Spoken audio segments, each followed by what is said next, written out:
ये वीर मेजर सोमनाथ शर्मा को श्रद्धांजलि है, जो भारत के पहले परमवीर चक्र प्राप्त करता थे। उनका नाम इतिहास के स्वर्णिम पन्नों में सदा के लिए दर्ज है। उनकी बहादुरी और बलिदान आने वाली पीढ़ियों के लिए प्रेरणा का स्रोत है। देशभक्ति के हर अवसर पर, चाहे वो राष्ट्रीय युद्ध स्मारक, देशभक्ति से भरे गीत, वीरता की कहानियां और पुस्तकें हों या आज़ादी का अमृत महोत्सव, उनकी स्मृति को सम्मानपूर्वक याद किया जाता है। मेजर सोमनाथ शर्मा का साहस और राष्ट्र के प्रति समर्पण आज भी जीवित है। उनका बलिदान हमें ये याद दिलाता है कि हमारी आज़ादी की कितनी बड़ी कीमत चुकाई गई है। हिमालय की गोद में बसी शांत कश्मीर घाटी ने भारत की सीमाओं की रक्षा के लिए असाधारण वीरता और बलिदान की एक महान कथा देखी।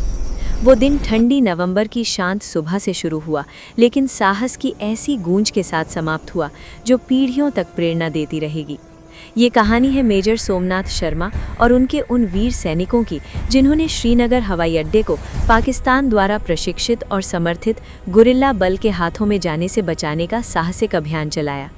ये कहानी है उन 90 भारतीय सैनिकों की, जिन्होंने लगभग 500 घुसपैठियों की योजना को विफल कर दिया, जो श्रीनगर और पूरी कश्मीर घाटी पर कब्जा करना चाहते थे। बेडगाम की लड़ाई की पृष्ठभूमि अगस्त 1947 में शुरू हुई, जब पाकिस्तान ने कश्मीर घाटी पर कब्जा करने के लिए ऑपरेशन गुलमर्ग शुरू किया। ये जम्मू और कश्मीर के महाराजा हरि सिंह के साथ हुए उस समझौते का उल्लंघन था, जिसमें पाकिस्तान ने राज्य पर आक्रमण न करने का वादा किया था।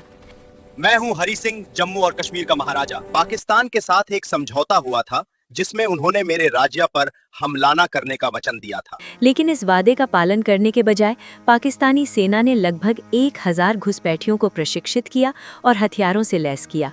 उन्हें पर्वतीय दर्रों और स्थानीय भूभाग का अच्छा ज्ञान था। उनका उद्देश्य कश्मीर में प्रवेश कर रणनीतिक स्थानों, विशेष रूप से श्रीनगर हवाई अड्डे पर कब्जा करना था। इस योजना का अंतिम लक्ष्य कश्मीर में विद्रोह कराना, सरकार को गिराना और पूरे क्षेत्र पर नियंत्रण स्थापित करना था। यदि वे सफल हो जाते तो उन्हें महत्वपूर्ण पर्वतीय दर्रों, चोटियों और नदियों पर नियंत्रण मिल जाता। 22 अक्टूबर 1947 को ऑपरेशन गुलमर्ग शुरू हुआ और घुसपैठियों ने कश्मीर पर हमला कर दिया। इसके परिणाम स्वरूप 26 अक्टूबर 1947 को जम्मू और कश्मीर भारत का हिस्सा बना। इसके बाद भारत सरकार ने 27 अक्टूबर 1947 को कश्मीर और भारत की सीमाओं की रक्षा के लिए अपनी सेना भेजी। खराब सड़कों के कारण सैनिकों को हवाई मार्ग से श्रीनगर पहुंचाया गया। 31 अक्टूबर को कुमाऊं रेजिमेंट की 4थी battalion D company major Somnath Sharma के नेतृत्व में श्रीनगर पहुंची। उस समय उनका बायां हाथ प्लास्टर में था, फिर भी उन्होंने युद्ध में अपने सैनिकों के साथ जाने पर जोर दिया। उन्होंने कहा, I know my men better than anyone else, and if they are going into action, they are not going in without me. मैं अपने सैनिकों को सबसे बेहतर जानता हूँ। यदि वे युद्ध में जा रहे हैं तो मैं उनके बिना नहीं रह सकता। ये उनके अपने सैनिकों और देश के प्रति समर्पण को दर्शाता है। श्रीनगर पहुंचने से पहले बेडगाम गांव की ओर जनजातीय गतिविधियों की अफवाहें थीं, जो हवाई अड्डे से केवल 5 किलोमीटर दूर था। ये गांव ऊंचाई पर स्थित था और हवाई अड्डे की सुरक्षा के लिए इसका नियंत्रण बहुत आवश्यक था।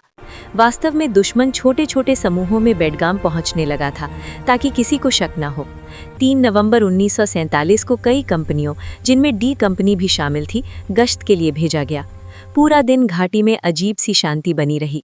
दोपहर बाद कंपनियों को वापस बुलाया गया। डी कंपनी सबसे अंत में थी और उसके 90 सैनिक वहां रह गए।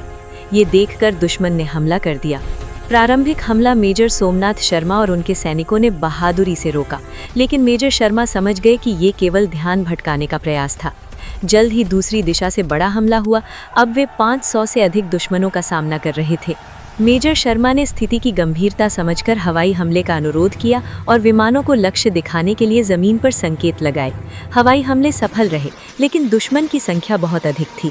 भारी गोलाबारी और अपने घायल होने के बावजूद मेजर शर्मा साहस के साथ युद्ध भूमि में घूमते रहे। गोलियां भरते, सैनिकों को निर्देश देते और उनका मनोबल बढ़ाते रहे। जब गोला बारूद खत्म होने लगा तो उन्हें पीछे हटने को कहा गया। उन्होंने उत्तर दिया, The enemy is only 50 yards from us. We are heavily outnumbered. We are under devastating fire. I shall not withdraw an inch, but will fight to the last man and the last round. दुश्मन केवल 50 गज दूर है। हम संख्या में बहुत कम हैं, लेकिन मैं पीछे नहीं हटूंगा। आखिरी आदमी और आखिरी गोली तक लड़ूंगा। कुछ ही मिनटों बाद मशीन गन के पास खड़े होकर मदद करते समय एक मोटार गोला उनके पास फटा और वे वीर गति को प्राप्त हुए।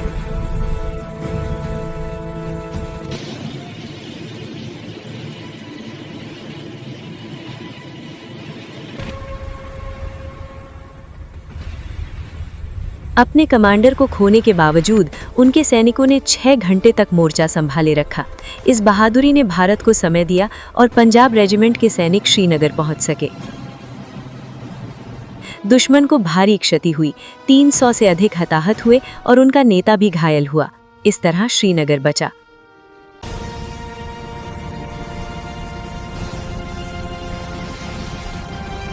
चार कुमाऊं बटालियन को बैटल ऑफ श्रीनगर मिला। मेजर सोमनाथ शर्मा ने मात्र 24 वर्ष की आयु में देश के लिए अपने प्राण न्यौछावर कर दिए। उन्हें मरणोपरांत परमवीर चक्र से सम्मानित किया गया। मेजर सोमनाथ शर्मा परमवीर चक्र पाने वाले पहले सैनिक थे।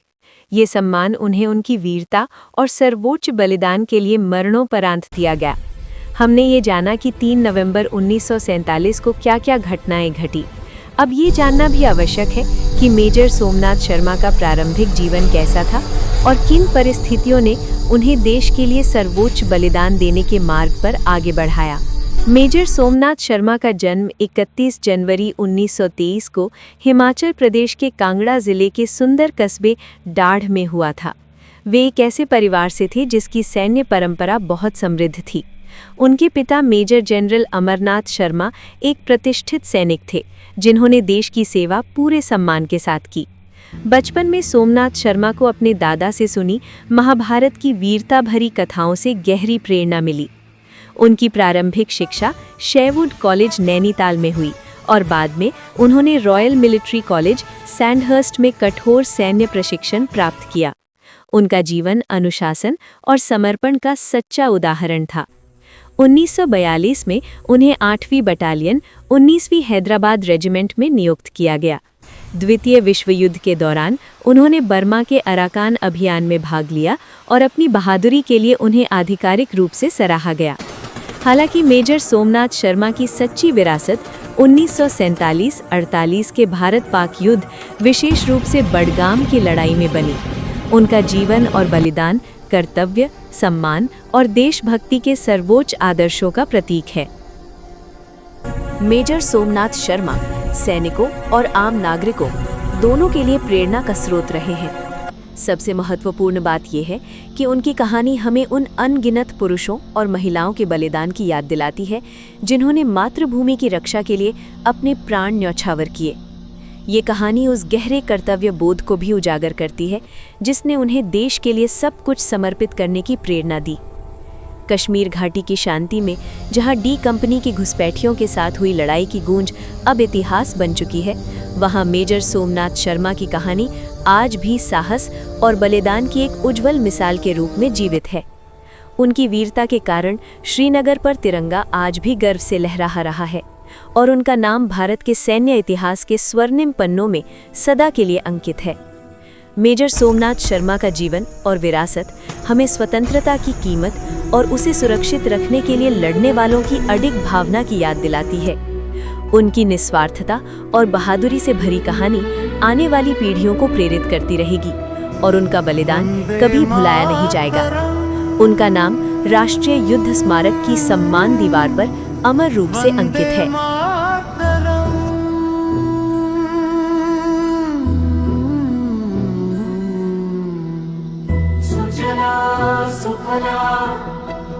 मनयज शीतला सस्य श्यामला मातरम् वन्दे मातरम् वन्दे मातरम् वन्दे मातरम् जय